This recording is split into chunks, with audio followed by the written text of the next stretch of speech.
Hey guys, welcome back to Sports with Mono and Mono on a snowy, blustery day in the Northeast. It's January 29th, 2022.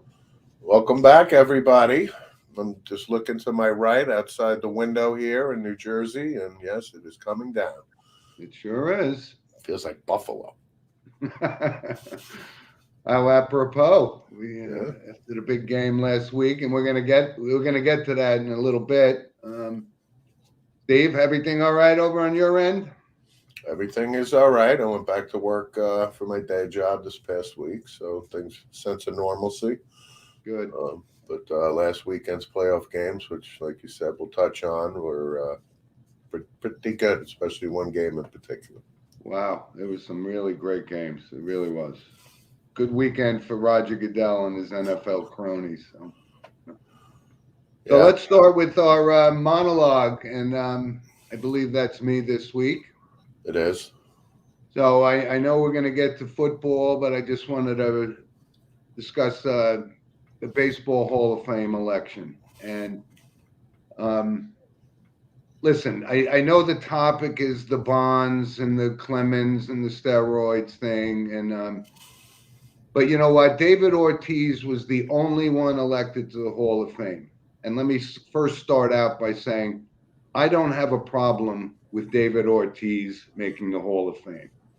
I do have a problem with David Ortiz making the Hall of Fame on the first ballot because Steve and I have talked about this that the Hall of Fame is something that is sacred and for people that were above and beyond all of the other players in the league. And I don't have a problem with it. I thought he should have maybe waited a year or two. But listen, let's touch real quick on the steroids thing.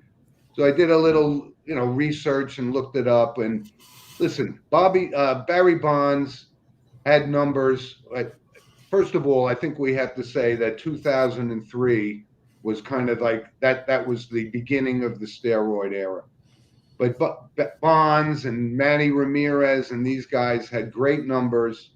You could tell they were going to be Hall of Famers before 2003. And then you look at David Ortiz before 2003, his numbers were mediocre at best. So again, I'm okay with him going to the Hall of Fame. I know Major League Baseball, they needed somebody to go in.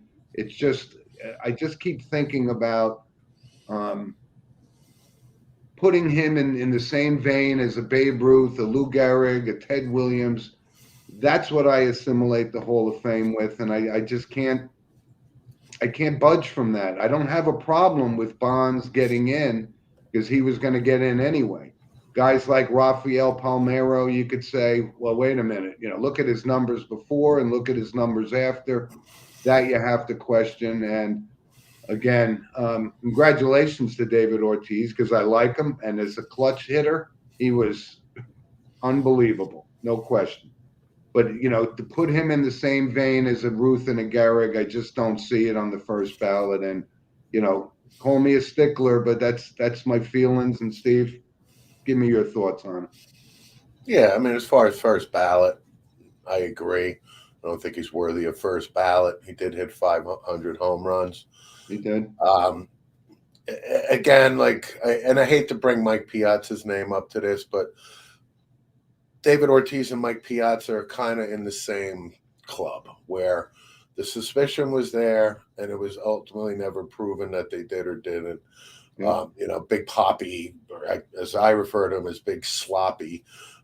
Big Sloppy did take a test, and the results were somewhat skewed, so you couldn't do anything with that. But when we talk about now that 10 years has gone by with Clemens and Bonds and so on and so forth, this is the Baseball Hall of Fame. It's really all about playing baseball.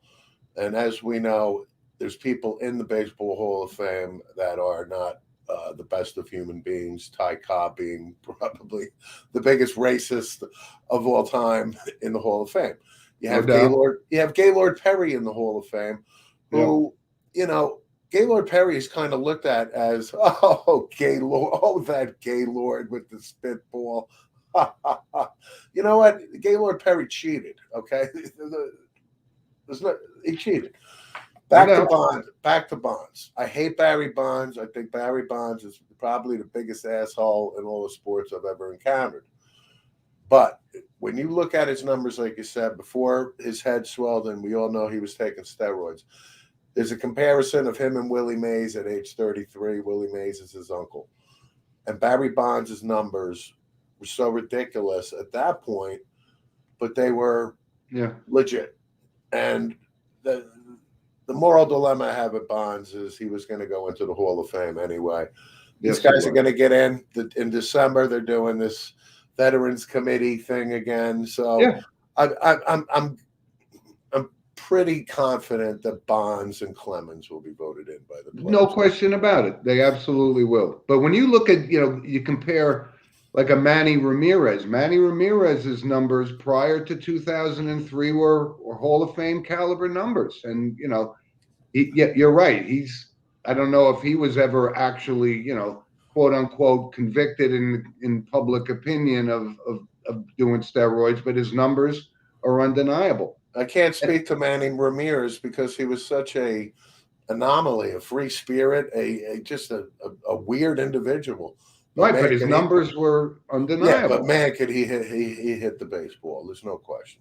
And Steve, you know what? When I think about the Hall of Fame and you look at who gets in, who doesn't get in, a couple of years ago, Craig Biggio got in, and yes, he played a long time. He ended up with 3,000 hits. But when you put his numbers up against a guy like, for example, Jeff Kent, if Craig Biggio is in the Hall of Fame, Jeff Kent has to be in the Hall of Fame, right? I mean, am I off the mark? No, here? Jeff. If you look at Jeff Kent's numbers, they're pretty good. No question. And the thing about Jeff Kent, every time I think of Jeff Kent, I remember Jeff Kent when he was a rookie.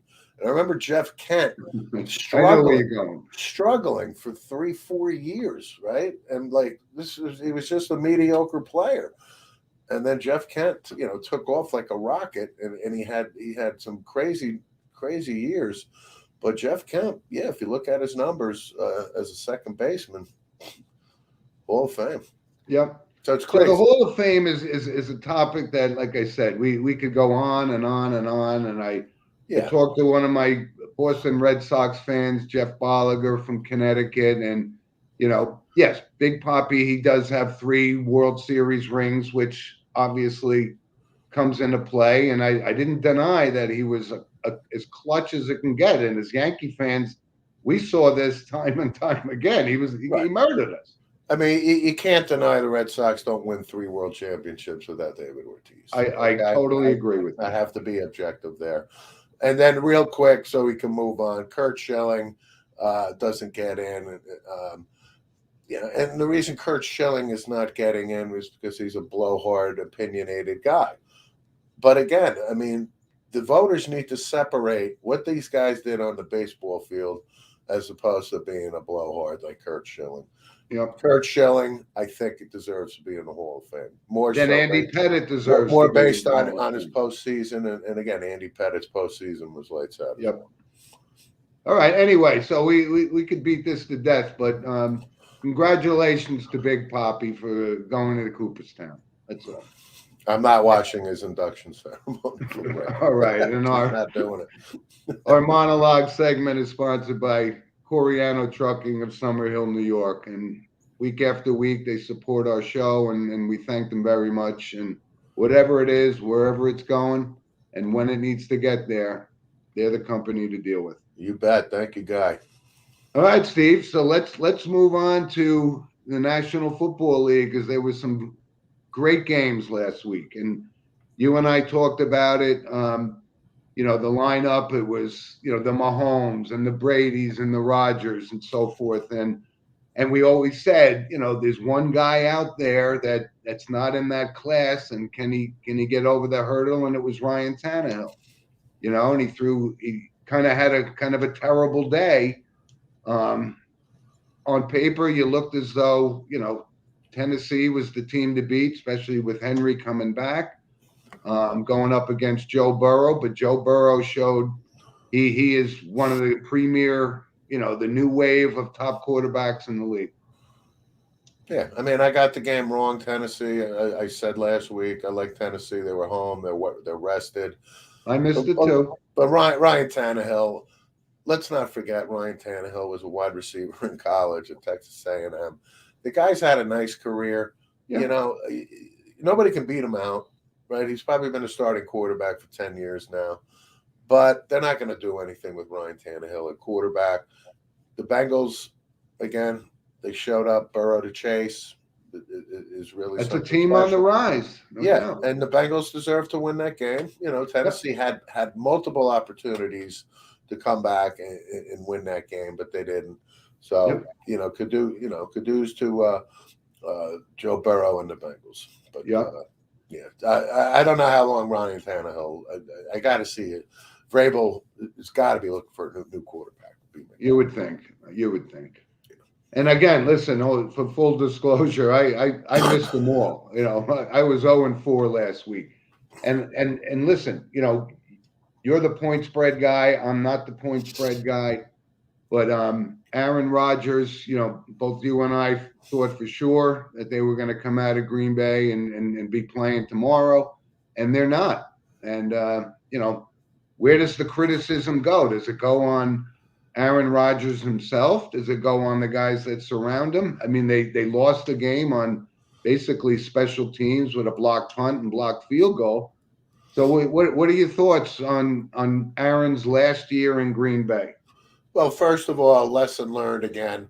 Like you mentioned, I do handicapping. If you see the T-shirt in the back, plug for Pick Dogs, which is the other site that I do with Mitch Wilson. Lesson learned. So when I my analysis last week on our show, I said Aaron Rodgers is not losing. I can guarantee you, blah blah blah. There's no locks in the NFL. There's no locks in sports. Okay. However, it was a high percentage. Again, we talked about the home field advantage with Green Bay last week. Whose fault is it? Well, the Green Bay Packers only scored 10 points at home. Okay. Yes. I think the Mason Crosby era is over in Green Bay. Special teams was a problem. But who do I shift the blame to? Aaron Rodgers himself. And with the news this week of Nathaniel Hackett being hired in Denver, you can connect the dots. I think a 5-year-old could connect the dots. Aaron Rodgers will be the Denver Broncos quarterback next year. I think so, too. But his legacy in Green Bay is such where he's not Brett Favre. Yep. And so he gets but he's got 3 more years of good football.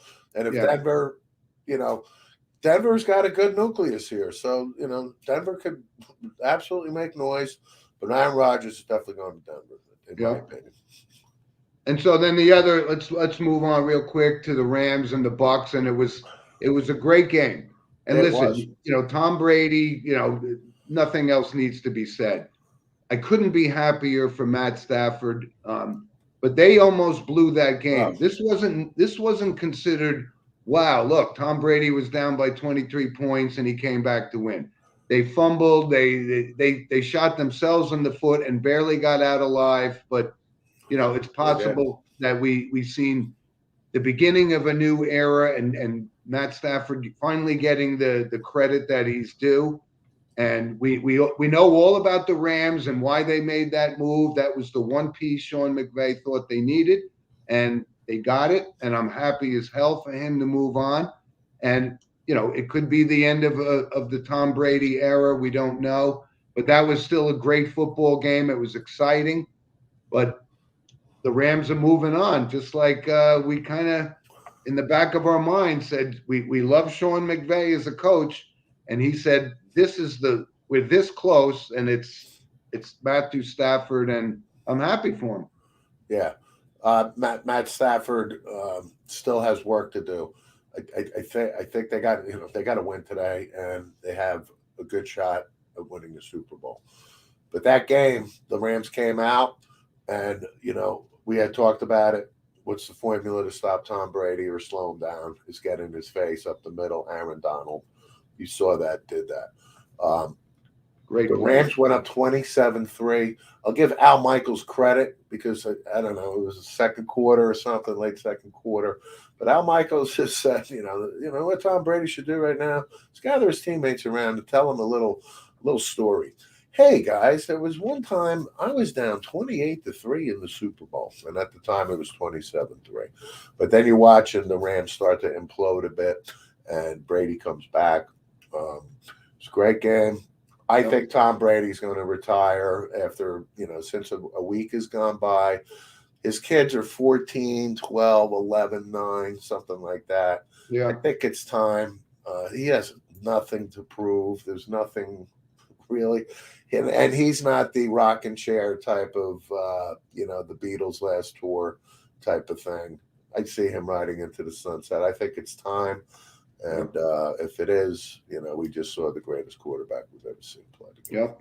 Yeah. And then let's move on to it really was one of almost the game for the ages. I mean, the Kansas City Buffalo game, it was back and forth. And the first thing that stood out in my mind when I saw it in the pregame, how big Josh Allen is. And big boy. The fact that he could run, he's standing there greeting all his players as they're going on the field, and he's a big kid. And he just played his heart out. I mean, it was amazing the game that he had. And I had Buffalo. I thought this was their time, and shame on me again for going against Patrick Mahomes. As a matter of fact, I even texted my Buffalo Bills fans from Syracuse, Mike Burns and Rusty, with 13 seconds left saying congratulations on the win. So you hit it on the head before, the National Football League. It is not over till it's over, and that was one hell of a football game. Yeah, it really was. Buffalo, like I said, and I think this is Kansas City's time for the next couple years. Buffalo will be. I think Buffalo will win a Super Bowl in the next 2-3 years. I do too. I do too. So it really, I mean, this game was back and forth, and with the 13 seconds, and when you see Travis Kelce go up the middle. But the other thing that drives me crazy about this is there's a still shot of the Buffalo Bills playing defense. They're lined up 15 yards off the ball with 13 seconds to go. How many times are we going to see the prevent defense? It's insane. It's killer. And then everybody's talking about the overtime rules and they need to be changed, and it's not fair that Buffalo didn't get the ball. Listen, stop them with 13 seconds left, okay? And if you lose the coin flip, don't give up a touchdown. If they kick a field goal, you get the ball back. They have this discussion every single year. And I think it's a discussion worthy of having. I kind of do believe that they should each get a possession. I'm not sure why. If you win the coin toss and you go down, you kick a field goal, then the team gets an opportunity to get the ball. Again, you're right. The onus falls on the Bills for letting it slip away with 13 seconds left. But they're going against Patrick Mahomes, who has just proven himself to be one of the elite. And that pass to Travis Kelce was so perfect. I mean, that's how it goes. I mean, the only other option for the NFL is adopt the college football overtime rule, right? Everybody, go to the 25-yard line and you switch in possessions back and forth until you get to the 2-point conversions. To me, I think that's great for college. I think it's exciting for college. I mean, what do we see? Like a 9 overtime period at Penn State and somebody during the year. But to me, that's more of like a hockey shootout type of thing. I think the NFL is more prestigious. And I kind of like, me personally, I think the overtime rule now is fair. I just think if they gave each other team at least one possession, I think that would make it a little bit less controversial. You have the opportunity. Don't give up a touchdown on the first drive. Or don't call tails on the coin flip. You got a 50-50 shot of winning that one. So the funny thing is, Josh Allen has been in overtimes and called heads every single time, and this time he didn't. That's kind of fun. Right. So anyway, Steve, after my embarrassing 0-4 record last week, here's my 2 picks for the week, and I'm not going against Patrick Mahomes. So as exciting as Burrow and Chase combination is, they'll get their time in the sun. I just don't think it's going to be against Patrick Mahomes in Kansas City. Your thoughts? Yeah, I mean, Kansas City is by far, I think, the loudest stadium in sports. I mean, it's been it's been Yeah, documented Seattle and may have documented. something to say about that. I am not going against Patrick Holmes. I think Cincinnati. I think Cinderella's losing her slipper tomorrow. Okay. Cincinnati. I think Kansas City's going to score 38 points again at least. Cincinnati would have to keep pace with that. I just don't see it with their offensive line. I like Kansas City. It's Yep. 7.5 points right now. It's the point spread, and I'm all in on the Chiefs. What's your thoughts on game two? Game two, the San Francisco 49ers, they've had the Rams number. That's well documented as well. But the Rams are home. I like the momentum of Stafford. We talked about McVay and the Rams putting all their poker chips in the middle of the table here. Yeah. I think Aaron Donald will be in Garoppolo's face, and I expect Garoppolo to throw a big pick, here and there. I'm taking the Rams here. I like a Kansas City, LA Rams Super Bowl. And I'm going with the Rams as well. And the reason is you just hit on it because we've talked about this guy, Aaron Donald. He is as good as there ever has been in this league. And he's gonna be all over Jimmy Garoppolo. Listen, I'll give Garoppolo a little bit of credit, for staying up and getting them this far. I just think that, I don't think he's going to finish the game. I think he's going to be hurt somehow. All you got to do is fall on him, and Donald's going to be all over him. So, they've had a great run, the 49ers, and you're right. I just can't see Sean McVay leaving this one on the table. So I'm looking forward to a Rams Kansas City Super Bowl as well. Right.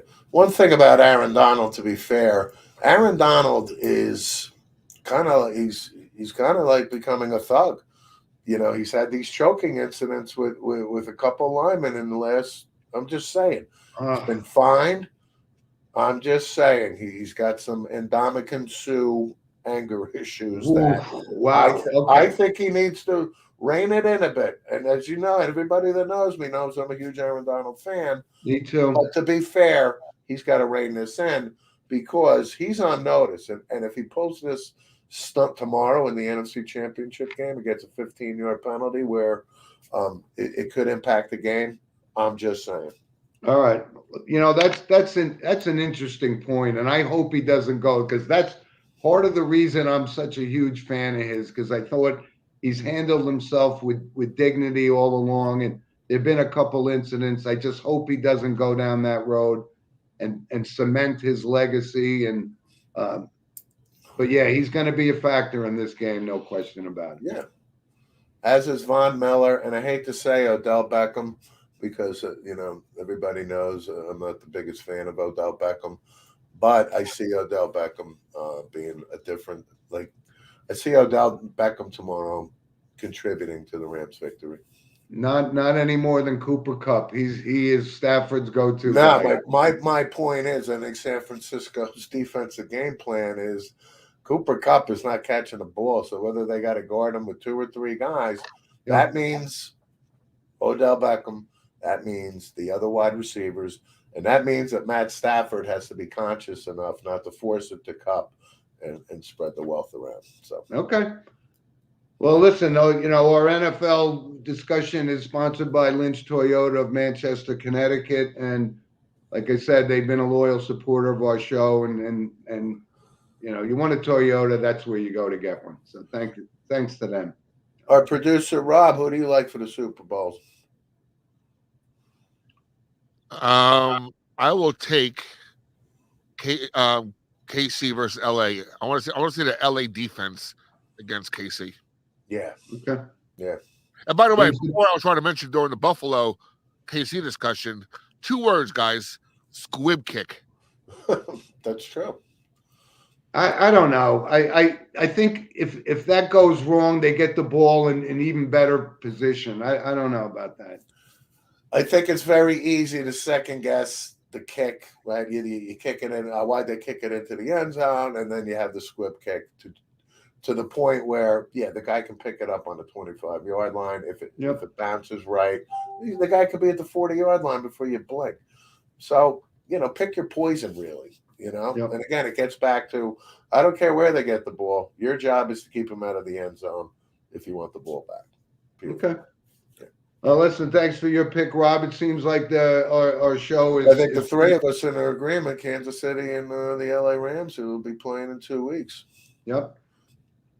So let's move on real quick. I just want to touch on the Australian Open. It's gotten past the whole Novak Djokovic thing, and Ashley Barty wins. Knocks off Danielle Collins in the women's final. Yes. She's obviously the next generation of top players in tennis in the women's side, with the Williams sisters fading into the sunset. So congratulations to her. First, she's from Australia. It's kind of a good story. I'm happy for her. I'm sure.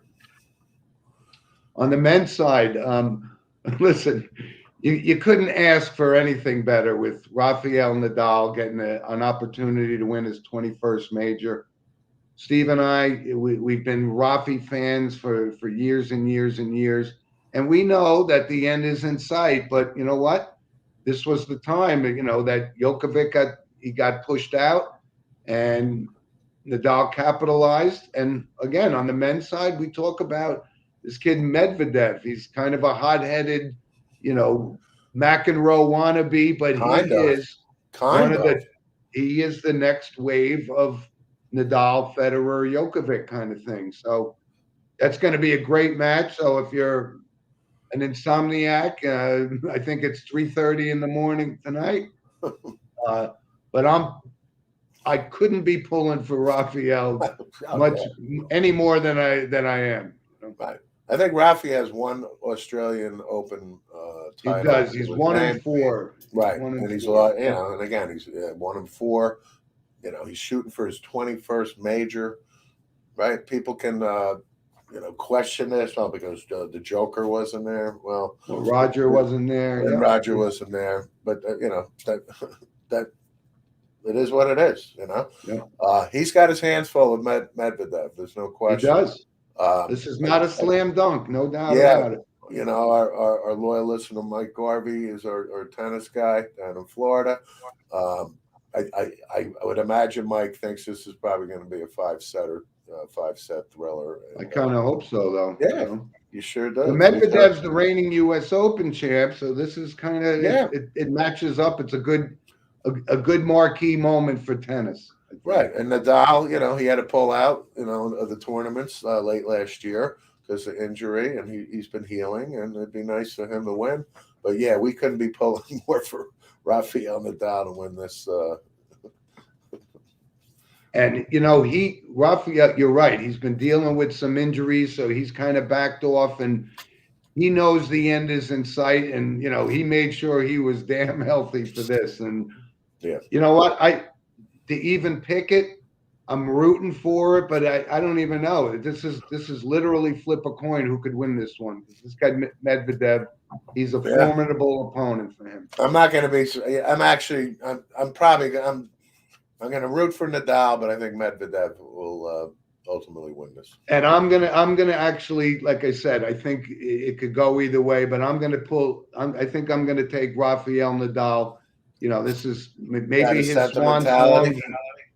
He wants the 21st major, and I think he's going to get it in a 5-set marathon match. Sure. Okay. All right. Yeah. So let's real quick. Couple of things on the NHL.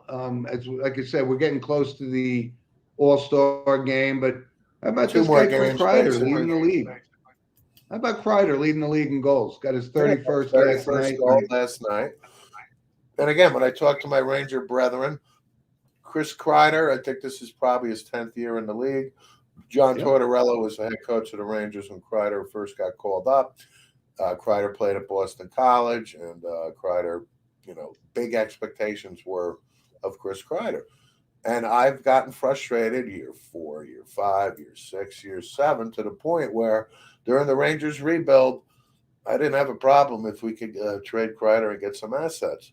That being said, we inked him to a 7-year deal, and he's been living up to it. There's no question. This is the Chris Kreider I've expected to see. I hope he stays healthy. He's got 31 goals. He's leading the Rangers, and I couldn't be happier for him. So yeah, Chris Kreider, it's a good story right now. Yeah, and there's a couple other things in the NHL.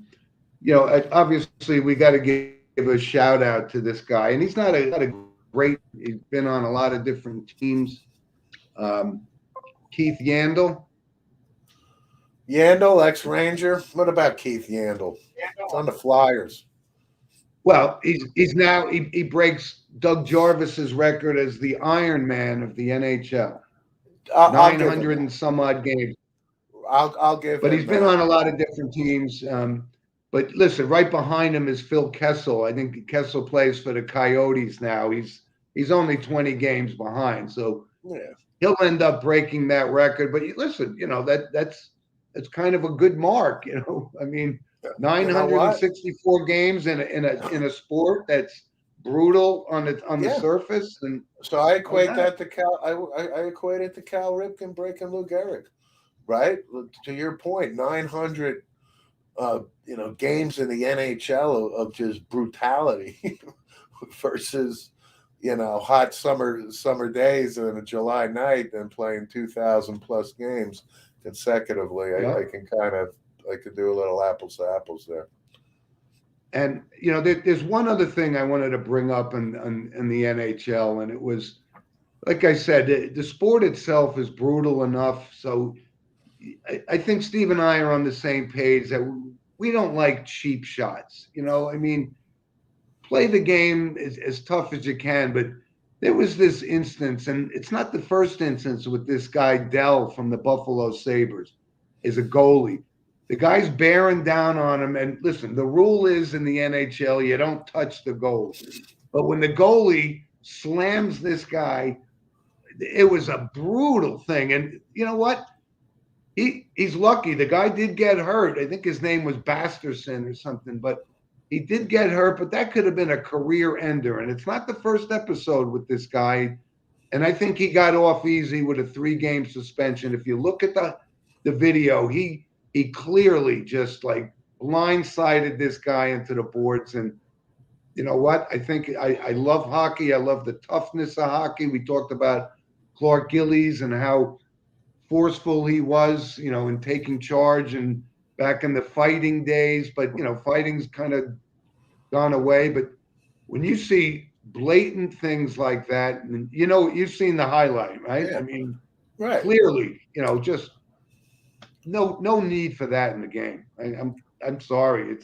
It's stuck with me because it was the guy's getting a reputation, and he'll believe me. The guys in the NHL will seek. And I'm not sure how there wasn't a full out brawl after that. It was so brutal. Right. It's only January. Who's to say that when they meet up again, okay, it won't transpire at that point.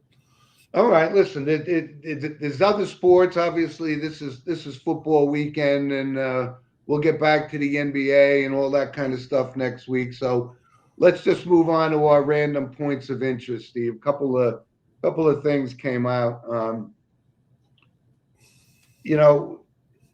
We saw this, and we know that he's in distress. But Dick Vitale is taking the rest of the season off.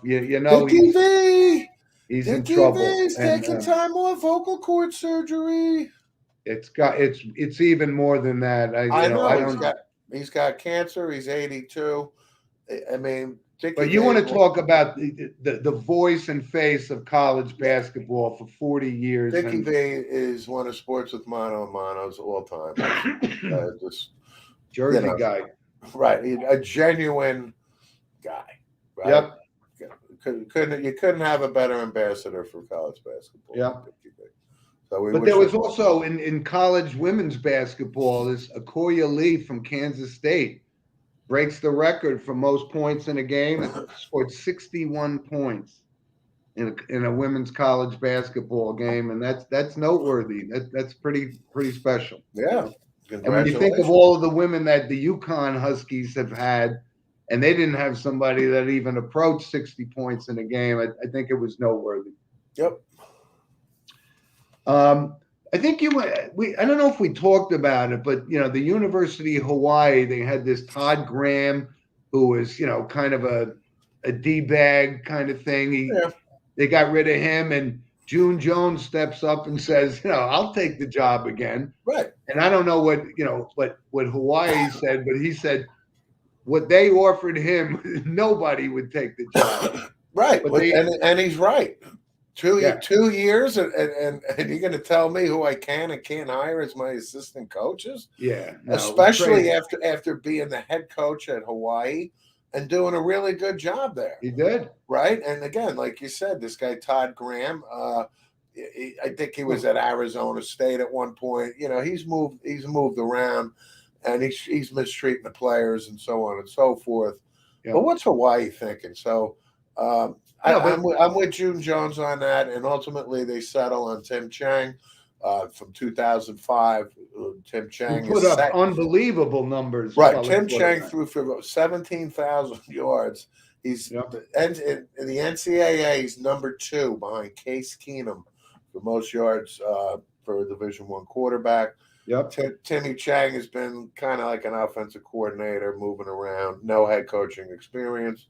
Yeah. So they settled on Tim Chang, and Tim Chang gets a gig at Hawaii. He's a legend. So, but yeah, Hawaii. I don't know what they're thinking there. June Jones wanted to coach, and he should have gotten the gig. But and again, it's more for recruiting. To finish my point, yeah, you got a coach with a 2-year contract, and you're going to commit to 4 years as a player. Yeah, it's Hawaii. I get it, but yeah, right? Does that make sense? No, it doesn't make sense. Right. Real quick, we obviously mentioned Joe B. Hall last week, and my sister had some personal experiences with him, and we always liked Joe B. and so forth. But what I didn't know, he's the only person to win a national championship as a player and a coach for the same team. I think there's one other person. I thought at first I thought Bobby Knight or somebody may have been like that, but he not the case. Joe B. Hall, I think, is the only one. If there's somebody else, hey Rob, you we able to don't do know a quick about Google search and see that? See if there's another person. Yeah. For what? Say it again. Can you do a quick Google search for Joe B. Hall, the head coach of Kentucky? His distinction is he won the national championship as a player and a coach. At And the I'm same thinking there's school. one other person. Joe B. Hall, Joe Yeah. B. Hall, Kentucky. He used to coach Kentucky. football, right? Basketball. Okay. No, but he won it as a player at Kentucky and as a coach. Maybe at the same school. At the same school. That's what. Oh, that's okay. my point. Yeah. That's my Okay. point. Couple As other a player, I'm things. thinking of probably won it as a player and at a different school would be my guess. Yeah. Okay. And here's a little homie thing. Emily Castagna, first woman, she's the assistant general manager for the Vancouver Canucks. Yeah. Where did she play her college hockey? Niagara University. How The about Purple that? Eagles. Very good. That's just a little shout out for that. Couple other real quick things on the USFL, which on its surface, I mean, you got to be kidding me. This is happening. So Jeff Fisher comes out of retirement to coach the Michigan Panthers. Any thoughts at all? No. No. But here's one last thing in random points I wanted to bring up, because you and I watched this guy, and I didn't realize he was actually he's in the Hockey Hall of Fame. The Dallas Stars are retiring Sergei Zubov's number. Okay. And at first I said, wait a minute. I mean, Hall of Fame? We watched him play for the Rangers, and I never thought he was Hall of Fame caliber, but apparently he's very highly thought of, and I didn't know that. Yeah. I'm not surprised. But here's also another fun fact. Him and the year he won it with the Rangers in '94, with Kovalev and them. They were the first Russians to actually win a Stanley Cup and have their name engraved on the cup. Interesting fact, I thought. Yeah. But I just never saw him in the Bobby Orr Leach kind of thing, you know. No, But apparently he's very highly thought of in the NHL. when I think of Sergei Zubov as a member of the '94 Stanley Cup winning New York Rangers, he was very instrumental. Agreed, but I just never saw him on that level. But apparently, No, and then he went to Dallas and won another cup. yep, played I think a year with the Panthers anyway. Yeah. So let's move on to our notable passings. And Steve, why it's notable? Gene Klein's passed away at 75. And listen, we were young, granted at the time, but I do vaguely remember watching the 71 Pirates. And what was notable about it, it was the first all minority team, you know, all minority starting lineup. For Starting nine was all. Obviously, we black. know it was the Stargell and Sanguians, Rennie Stannard, Manny Sanguian, Dave Cash, you know, all those guys. And but Gene Kleins was a member of that team. Didn't have a great career, but that was certainly notable. And he did win a world championship and made his mark more with the Chicago Cubs. But that was notable, I thought. 75 years old. Right. Hey, Rob, any luck with that or no? You're saying coach and played at the same school? Yeah, Right. won a national championship as a player and a coach at the same school. According to the list I'm looking at, it was Probably for basketball. College basketball. Huh? Hold on. No, This is no, wrong. I'm pretty certain it was Joe B. Hall. No, yeah, it was Joe B. Hall because I see Yeah. that. Yeah. Okay. A couple other notables, and you know what? This is for Yeah, he was the only one. He was the only one to do it at the same school. Three others have did it as at different schools. There you go. yeah, Okay. no question. Yep. So that's the distinction of Joe B. Hall to do it at the Yep. same school. Thank you, Rob. Here's a notable passing. You know what? You wouldn't recognize him. You never heard of him, but the voice of Charlie Brown, Peter Robbins, passed away. I thought that was interesting because you know what? You think of, How old was he? 174 years old? no, that's my point. He was only 65 years Oh, old. come on. That was not possible. Charlie Brown Christmas, Peter Robbins was the guy. Okay. He also had some acting gigs, but I thought that was kind of fun. All right. And one other guy, and the reason that I thought it was interesting, Dan Wilson, last surviving member of the Ventures, which was kind of an instrumental band. Yeah. But why is the Ventures notable? Because they wrote the theme to Hawaii Five-0, which was a childhood show that you and I wouldn't miss. You better believe it. He's the Ventures, 88 years old. Obviously, you would think when you associate the Ventures, you think of Tequila, which was their big hit. But Dan Wilson, I thought the Ventures, I thought it was notable. Yeah, no doubt. Anyway, so thanks for joining us, everybody. It And was again, kind of like a light week with notables. thank goodness. It's But been guys, a- hold on. We have one more thing to discuss. What's Go that? ahead. Please discuss. Hold on. This picture. Look at that. Oh, Memories. I'm We were- number 12 and Jim's number 27 for the yes, audience. he was. That's the last game I ever played in my football career. And Steve went on to a little bit more prominence 2 years after at St. Joe's. But that was 1980.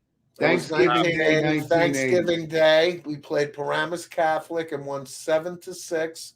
Yep. And Jim on defense and the St. Joseph Green Knights stopped Paramus Catholic going for a 2-point conversion with like only a couple seconds left. And it was probably the coldest game I ever played in. You know, and it's so funny, Rob, that you bring that up because I remember being on the field before the game, it was as hard as concrete, and by the end of the game. So when we talk about NFL games being in Green Bay, when you're a player, you don't. It doesn't make no never mind to you whether it's 80 or 80 below. Yeah. Thanks for bringing that picture up, Rob. That So I basically, treasure that picture. so Jim, Treasure it. basically, Ronnie Hampton was at the game and made 27 fashionable. Thank you.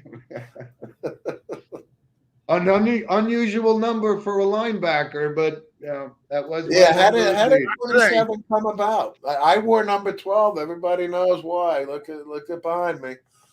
But what, you just randomly got can't say it, 27 but or did you pick 27?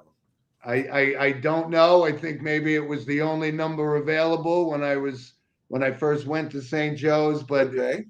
it's been my number and my lucky number ever since. I love that picture, and it was great memories. That's quite a long time ago, Rob. Thanks for bringing it up. Got Yeah, it. thank you, Rob.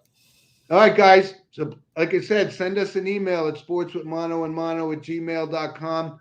I love the fact that you guys can pull us up and on our Facebook show every week now. And Rob, thanks for being the producer and Blackjack TV and Yes, thank you. I-95 Sports. So we'll see you guys next week and enjoy the NFL games tomorrow. Right, and then the show will be posted obviously here on Facebook, Sports with Mano a Mano. We got a page. I'll post it to Stephen Monahan. That's my individual page. And of course, you got Blackjack TV and Rob. And for you old school folks, we're still going to keep it on YouTube and SoundCloud as well. Yep. All right, guys. Thanks. Enjoy the games, and we'll see you next week. You got it. Have a good week, everybody. Okay, guys.